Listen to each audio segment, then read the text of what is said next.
আজ হঠাৎ ঘুরতে ঘুরতে আজ বাঁধার দিকে চলে এলাম।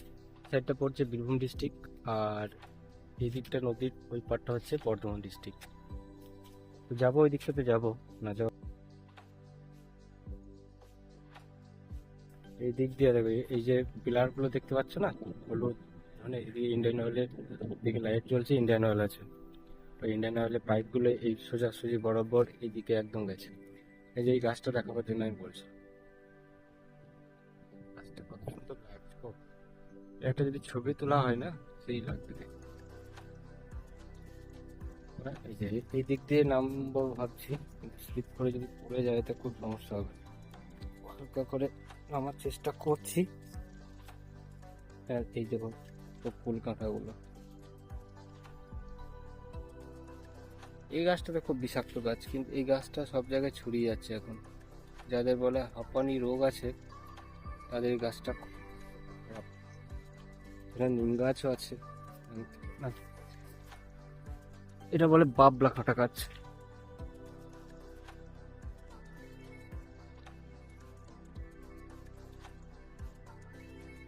এই যে উড়ে বাবরে, এখানে তো প্রচুর হয়ে গেছে।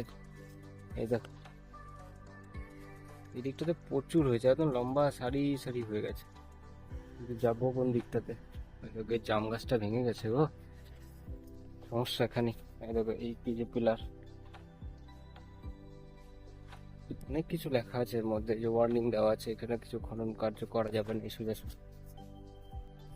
শেষমেশ এই যে রাস্তা পেয়েছি, এই দিকটাতে যাব। এখানে জমিটা চাষ দেওয়া হয়েছে। তিতির পাখি আওয়াজ আসছে এই দিক থেকে। এই যে ওই দেখো, যখন বন্যা আসে না তখন এই যে গাছগুলো রয়েছে তাল গাছ, এগুলো ডোবে না, কিন্তু এই দিকটাতে পুরোপুরি জল চলে আসে এগুলোতে, সমস্তটা আমার গাড়িটা ওখানে দাঁড় করানো আছে, কতদূর চলে এলাম হাঁটতে হাঁটতে। এই জমিগুলোতে অনেক কিছুই চাষ হয়, যেমন শসা, কুমড়ো, এগুলো চাষ হয়। ধানও হয়, ধান হয় ওই নামটাই, এখানে হয় না। আর এইগুলো এই বছর বৃষ্টি হয়নি বলে ভালো করে চাষ করা যায়নি এগুলোতে। এগুলোতে মুসুরি কলাই যত সম্ভব মনে হয় দিয়েছিল এখানটাতে, এই জায়গাটায়। আর ওই দিকটাতে আমাদের শ্মশানটা আছে, কিন্তু ওই দিকটাতে আমি যেতে পারলাম না। এখান থেকে যাওয়ার সময় দেখি শ্মশানটা হচ্ছে এই যে, ক্যামেরা কোয়ালিটি যদিও খারাপ, ভালো না। এইখানে শ্মশান আমাদের, এই গাছগুলো তো পুরো ভরে গেছে তো, প্রত্যেকটা জায়গায় এই সেম গাছ। যদি এগুলোকে কেটে না পুরানো হয় তাহলে এই গাছগুলো আবার আসবে, হবে বড় বড়। এদিকে দেখো নদীর মধ্যে কিছুই নেই।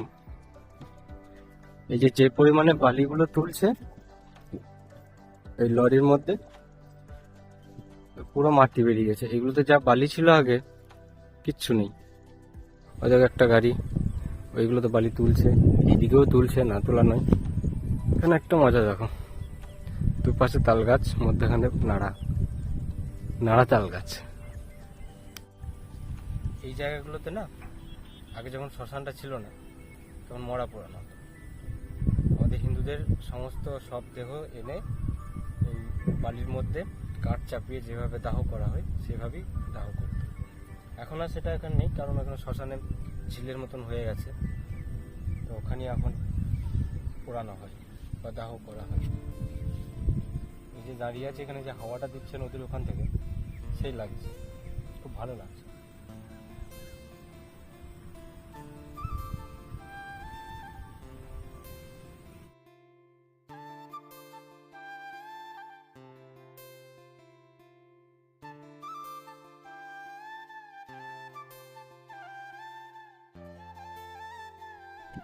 এই রাস্তাটা না, গরু যারা চড়াতে আসে তারা এই দিকটাতেই ওঠে আর নামে।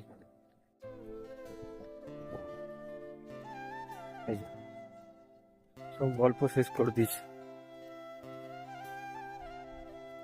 নদীর স্রোত ও নিজের মতো করে তৈরি করে নেবে, কাউকে তৈরি করার দরকার নেই। মাছ আছে এখানে, সাবাস। এদিকে গর্ত আছে, কিন্তু এগুলো ভালো।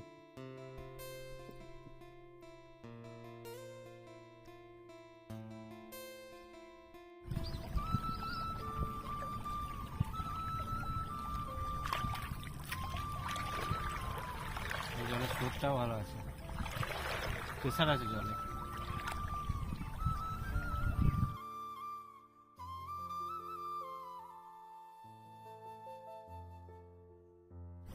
এই অজয় নদী গঙ্গা থেকে মিশছে, তাই যখন জয়দেব মেলা হয় বলে নাকি উজান বয়। তো শোনা কথা যে একটা জবা ফুল এই নদীর উল্টো স্রোতে, মানে এই দিক দিয়ে ওই জবা ফুলটা যায়, এটা জয়দেবের ঘাটে গিয়ে ওঠে। কিন্তু সেটা সবার ভাগ্যে থাকতে হবে, তবে সে দেখতে পাবে। এখন পর্যন্ত দেখতে পেয়েছি কিনা জানি না, শোনা কথা হিসাবে যে এটা হয়।